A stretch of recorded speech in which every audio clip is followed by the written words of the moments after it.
Hey everyone, it is Sunday. I don't believe I did a video last week. Super busy. Had another, I think last video I did was the tracks on this. All back together, obviously. But then I had the head here broke on Thursday, which I couldn't operate it. So let me, I need something to stand on. But let me get up here. So, let me widen this view out.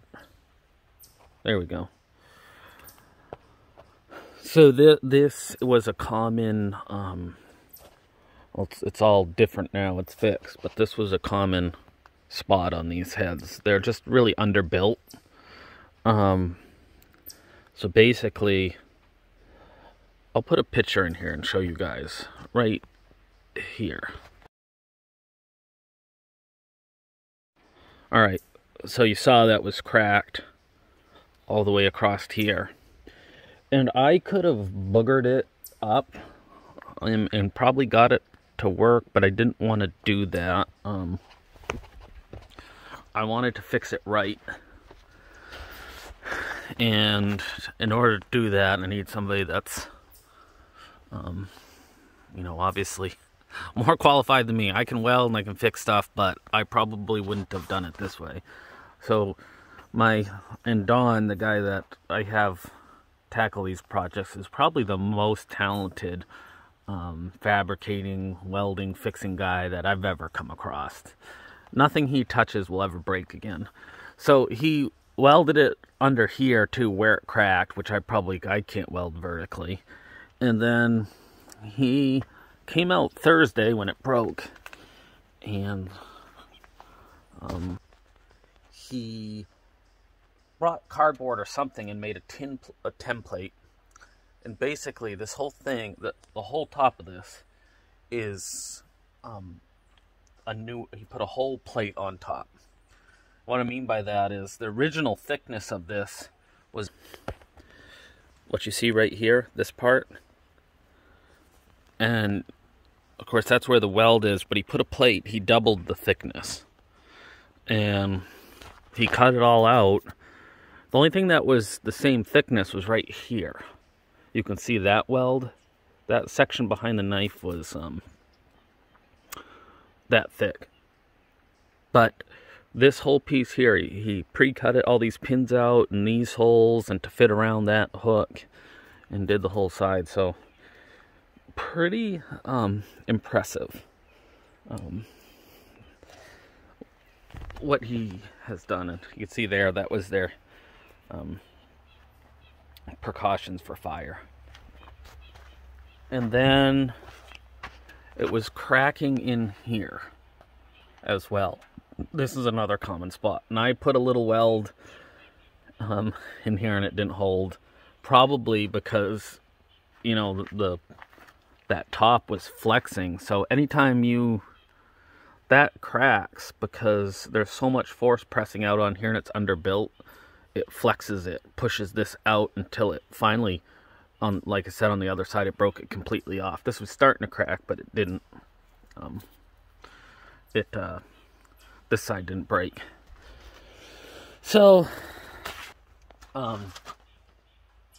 they were working on it yesterday when I left. I ran the buncher most of the day, but they didn't need me hanging around watching them. So, anyways, I think finally got most of the problems on this taken care of, which is good, because I think we may have potentially found the third guy that I've been talking about to run this.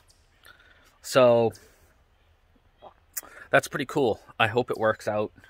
I talked to him on the phone. We were supposed to meet up yesterday, and that didn't work out, which is all right. It was understandable. So hopefully this week at some point. He has experience in a processor. Seems like a smart young man. So hopefully that will come to fruition. And we can move on to the next phase, which would really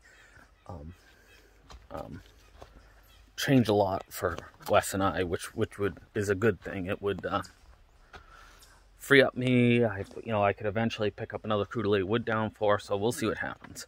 So anyways, I wanted to show you guys this, and we got a few loads for Monday. It's kind of hard to tell on camera. Load of pine logs, load of mat logs, load of hardwood pulp, load of pallet logs, and about a half load of oak logs. So we got a good start.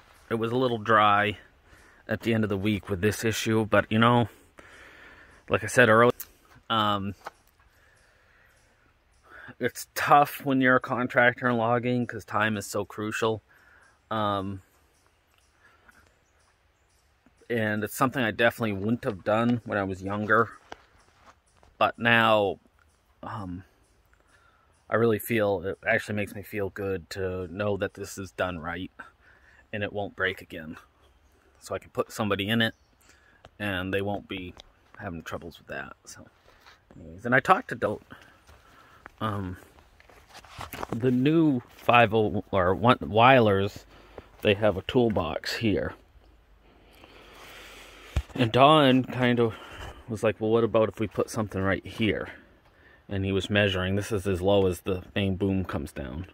And it could go down about as low as the steps and come out about that far. So you'd have, you know, 18, 20 inches by like 10 or so inches. And it could come over, maybe cut this off and have this fit down behind the box. And then have it fold out like a tray, so that you could get at it right here. I think that's I hadn't talked to him again. He's a busy man, so I'd like to do that when he gets a chance. So anyways, figured I'd do a short little video. Hopefully everybody's doing well. Like, subscribe, comment. We'll catch you later.